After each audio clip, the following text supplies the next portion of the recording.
मंदिर मस्जिद गिर्जा की गुरुद्वार परी कौन धर्मीय अनुष्ठान प्रकृत ईश्वर नहांती एपरी अनुष्ठान कि विश्वास छाई आश्रय नवा से पुस्तक आह्वान देना बुझिले बुझिले तो आम संस्कृति आ परंपरा ही आम आस्था और विश्वास प्रतीक जहाँकि आम सामाजिक व्यवस्था और भाईचारा को दृढ़ भाव में बांधि रखी सुभान अल्लाह सामंतराय भाईजान एकदम सही कहते देखो तो विवेक बाबू आमे समस्त निज निजर आस्था और विश्वास पीठ को नहीं बंची ये सब को नहीं कही जब सवाल करे ताले हमारे समाज व्यवस्था का भूसिड़ी जी बनी बुझिले मौलाना साहेब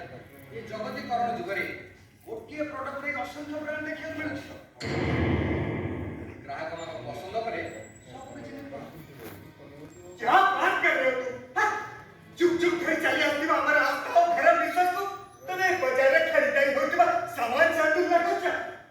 या अल्लाह रहम कर अल्लाह देखो मास्टर मु कोनसी धर्म विषय ठिकाना मो मतरे समस्त निज निज आचरण और उच्चारण स्वतंत्र गुरुजी समस्त स्वतंत्र से कथा में माने लेकिन हमारा प्राचीन धर्म संस्कृति और परंपरा ये सबको जिंदा रखने वाली जिम्मेदारी हम लोग को क्या है या नहीं ठीक कथा बुझिले मौलाना साहेब आज दिन रे कोनसी पुराना प्रोडक्ट रो मोनोपोली नहीं सुविधा गुणवत्ता देखि ग्राहक मान निज पसंद पर नापसंद तले बाछि नउछली सेतले तमे आमे कहबा को किए तोबा विवेक बाबू गुरुजी भगवान भी देखो मास्टर गुरुजी निज सिद्धांत को काज करे लगी देना ताका मतरे जेते सब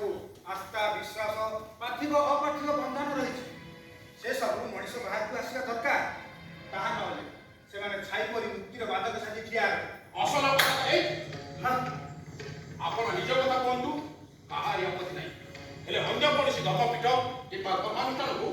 आपण मुक्तिर बाधक बोली कहबार कौन अधिकार नहीं